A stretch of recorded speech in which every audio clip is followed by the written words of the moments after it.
Una reminiscencia del Dr. Samuel Johnson, de Howard Phillips Lovecraft. El privilegio de la reminiscencia, no importa lo tediosa o enmarañada que sea, es una particularidad propia de las personas de avanzada edad. De hecho, es frecuente que, por medio de tales recuerdos, los sucesos oscuros de la historia y las menores anécdotas emparentadas con los grandes hechos se transmitan a la posteridad. Para muchos de mis lectores, que a veces han observado y notado una especie de flujo de antigüedad en mi forma de escribir, me ha gustado pasar entre los miembros de esta generación como un joven, dando la impresión ficticia de que nací en 1890 en América. Ahora estoy, sin embargo, decidido a aliviarme de un secreto que guardé hasta ahora, por el temor a la incredulidad, y para compartir públicamente la verdad sobre mis muchos años, con el fin de satisfacer el gusto de los lectores por la información auténtica, sobre un tiempo con cuyos personajes famosos estuve en cierta familiaridad. Sea entonces conocido que nací en la finca de la familia en Devonshire, el día 10 de agosto de 1690, o en la nueva forma de contar en el calendario gregoriano, el 20 de agosto, siendo ahora por lo tanto mi aniversario 228.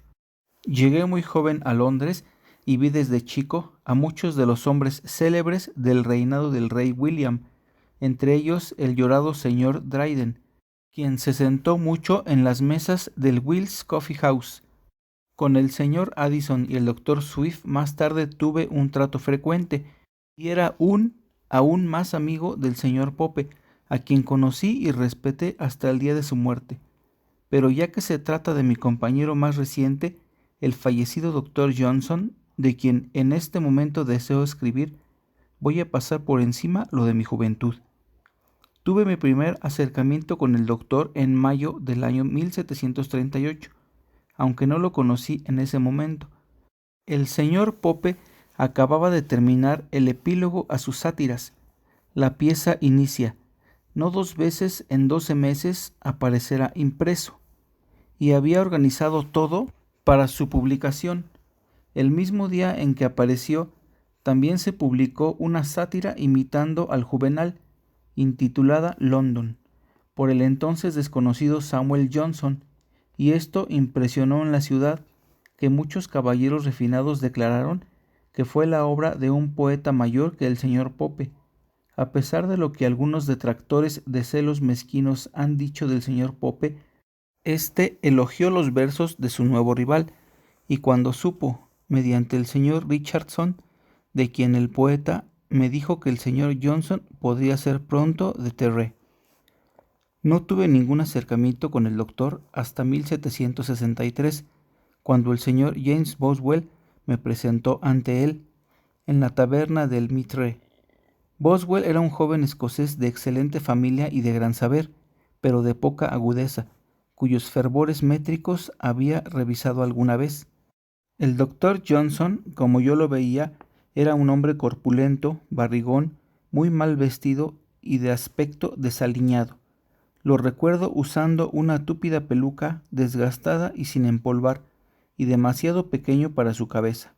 Sus ropas eran de color marrón oxidado, muy arrugadas, y le faltaba más de un botón. Su cara, demasiado gruesa para ser atractiva, fue igualmente empañada por los efectos de algún trastorno de paperas, y su cabeza continuamente giraba como por una especie de convulsión. De hecho, yo sabía desde antes de esta enfermedad, había oído hablar de ella por el señor Pope, quien se tomó la molestia de hacer las averiguaciones particulares. Estaba cerca de cumplir 63 años y le llevaba 19 al doctor Johnson. Digo doctor, aunque se tituló 2 años después, y esperé naturalmente que tuviera cierto respeto por mi edad. Por lo tanto, no sentía miedo de él, como otros lo habían confesado. A mi pregunta sobre qué pensaba de mi reseña favorable de su diccionario en The Londoner, mi periódico, dijo: «Señor, no guardo algún recuerdo de haber leído su periódico. No tengo interés en los dictámenes de la parte menos reflexiva de la humanidad». Me sentí un poco más que ofendido por lo descortés de alguien cuya celebridad me exigía solicitar su aprobación. Me arriesgué a tomar represalias del mismo modo y le dije que estaba sorprendido de que un hombre consentido se atreviera a juzgar el respeto de alguien cuyos escritos admitía nunca haber leído. ¿Por qué, señor?, replicó Johnson. Yo no requiero familiarizarme con los escritos de un hombre para estimar la superficialidad de sus logros, cuando claramente él lo admite por su afán de hablar de sus propios criterios en la primera pregunta que me hace. Desde entonces nos hicimos amigos y conversamos sobre muchas cosas. Cuando, para estar de acuerdo con él, le dije que descreía de la autenticidad de los poemas de Ossian, el señor Johnson dijo: «Eso, señor, no da especial crédito a su comprensión, por lo que es sabido por toda la ciudad, y no es un gran descubrimiento para un crítico de Grub Street. Es lo mismo que decir que tiene una fuerte sospecha de que Milton escribió El paraíso perdido». Después vi a Johnson con frecuencia, por lo regular en reuniones del club literario, mismo que fue fundado el año siguiente por el doctor, junto con el señor Burke, orador parlamentario, el señor Beauclerk, caballero de moda, el señor Langton, hombre piadoso y capitán de la milicia, Sir J. Reynolds, pintor muy conocido, el doctor Goldsmith, escritor de prosa y poesía, doctor Nugget, suegro del señor Burke, Sir John Hawkins, el señor Anthony Charmier y yo mismo. Nos reuníamos generalmente a las 7 de la tarde, una vez a la semana, en el Turk's Head, en Gerrard Street, Soho, hasta que la taberna fue vendida y convertida en una residencia privada.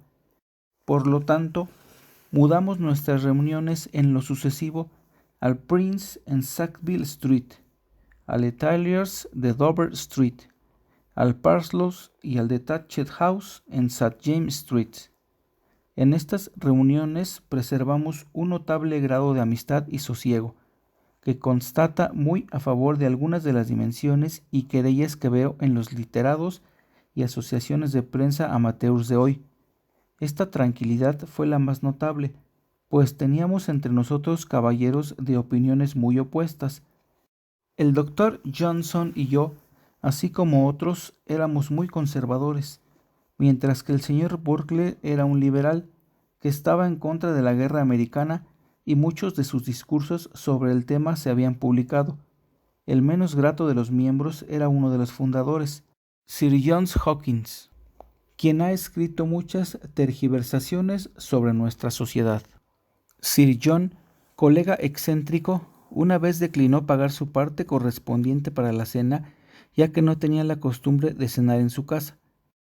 Más tarde insultó al señor Burke de manera tan insoportable que todos decidimos manifestar nuestra desaprobación.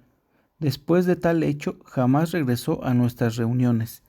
Sin embargo, nunca rompió relaciones abiertamente con el doctor, y fue su albacea, aunque el señor Boswell y otros tienen motivos para dudar de su autenticidad de su cariño. Otros miembros que más tarde ingresaron al club fueron el señor David Garrick, actor y amigo de juventud del doctor Johnson, los señores Stowe y Josh Wharton, el doctor Adam Smith, el doctor Percy, autor de las reliquias, el señor Ed Gibbon, historiador, el doctor Burney, músico, el señor Malone, crítico, y el señor Boswell. El señor Garrick consiguió su admisión con dificultad, pues el doctor, a pesar de su gran amistad, siempre condenaba el teatro, el escenario y todas las cosas relacionadas con esto. Johnson, de hecho, tenía la costumbre singular de hablar por Davy cuando otros estaban en su contra, y de argumentar contra él cuando los demás lo defendían.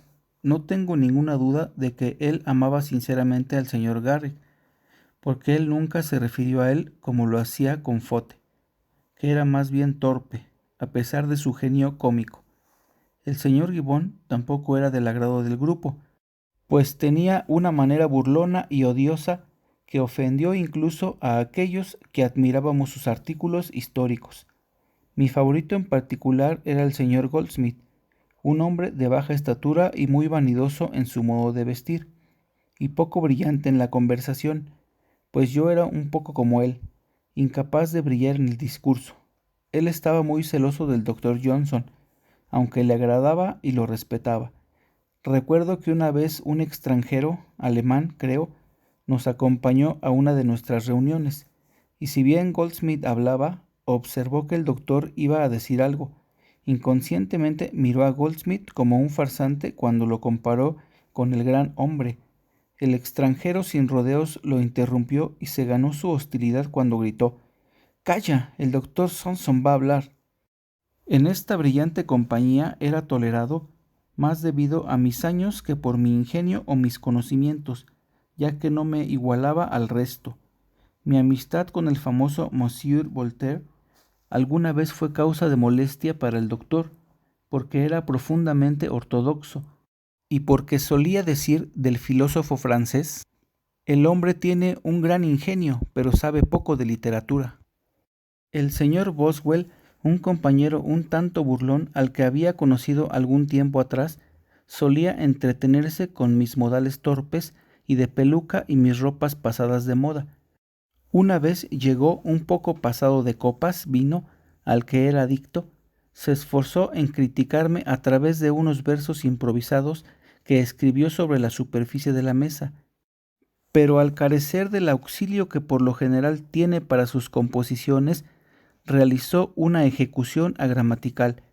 «Vaya pifia», le dije, «no debería hacer un pesquín de la fuente de su poesía». En otra ocasión, Bossi, como solíamos llamarlo, me recriminó mi aspereza hacia los nuevos escritores. En los artículos que preparaba para The Monthly Review, dijo que yo echaba fiera a cada aspirante que se acercara a las pendientes del Parnaso.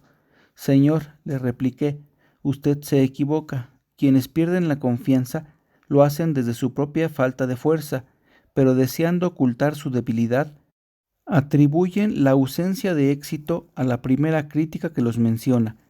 Me complace recordar que el doctor Johnson me apoyó en este asunto.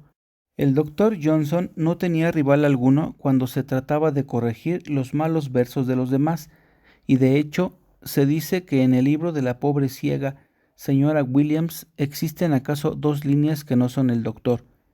Una vez Johnson me recitó algunas líneas de un criado del duque de Leeds, que lo habían divertido mucho y los había guardado en su memoria. Versan sobre la boda del duque y muchos se asemejan en calidad al trabajo de otro loco poético, que no puedo dejar de copiarlos. Cuando se case el duque de Leeds con una joven hermosa y de alta clase, qué feliz será esa joven en la grata compañía de Leeds. Le pregunté al doctor si alguna vez había intentado darle sentido a esta pieza, y diciendo que no, me divertí con la siguiente variante: «Cuando el galán Leeds se case, la bella virtuosa de buen linaje, cuán contenta será y qué orgullo tendrá por tener tan gran esposo a su lado». Al mostrarlo al doctor Johnson, me dijo: «Señor, usted ha enderezado los pies, pero no ha puesto ni ingenio ni poesía en los versos. Me encantaría recibir alguna paga por seguir contando mis experiencias con el doctor Johnson y su círculo de los lechuguinos, pero soy un hombre viejo y me fatigo fácilmente. Me parece que divago sin mucha lógica ni continuidad cuando me esfuerzo por recordar el pasado, y temo ser incapaz de arrojar alguna luz sobre algunos incidentes que otros no han discutido antes.